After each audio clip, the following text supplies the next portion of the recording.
Que estranho, acabei de falar e tem que falar de novo, né? Mas vamos lá.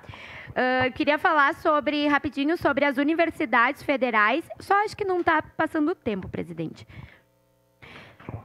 Queria falar rapidinho sobre as universidades federais, né? É muito triste ver a notícia de que 17 universidades federais do nosso país correm o risco de serem fechadas por falta de verbas básicas, de coisas básicas. E isso é algo que prejudica e muito o nosso país. Prejudica e muito a oportunidade da classe trabalhadora, do filho do operário, do filho da mãe solo, estar na universidade, garantir o seu diploma, garantir o seu doutorado, o seu mestrado, garantir o seu futuro, um futuro melhor, de mais esperança. Então, é muito trágico quando a gente vê a possibilidade de, nesse semestre, 17 universidades federais estarem fechando.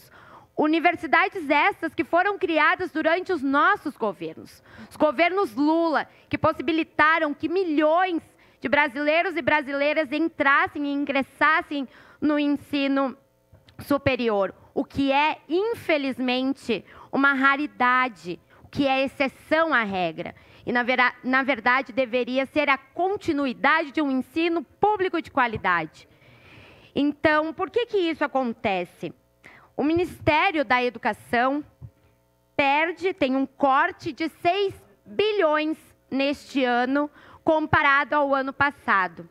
Então, em outro momento, em outra sessão, eu havia falado da perca de 22 bilhões da saúde, e agora a gente tem a perca de 6 bilhões na educação, comparado ao ano passado. E tudo isso por quê? Tudo isso por causa de uma coisa chamada teto de gastos.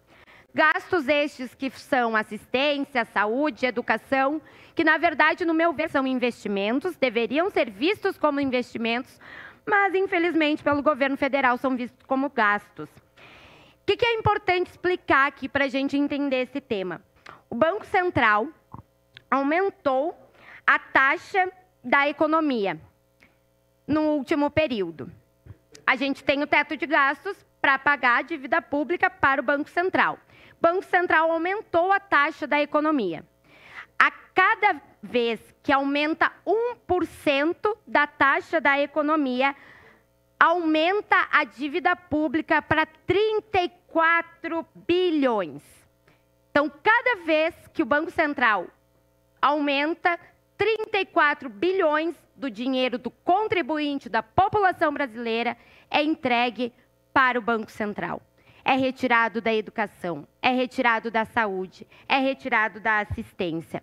Com isso, pessoas morrem, com isso, escolas e universidades fecham.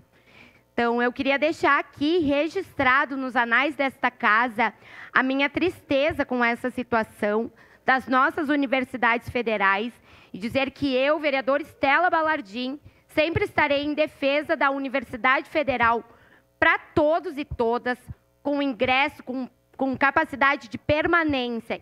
E digo mais uma vez e reforço mais uma vez, o fim do teto de gastos é algo importante para que o nosso país volte a crescer, volte a ter esperança e o brilho no olho volte a ser visto. Muito obrigada. Obrigada.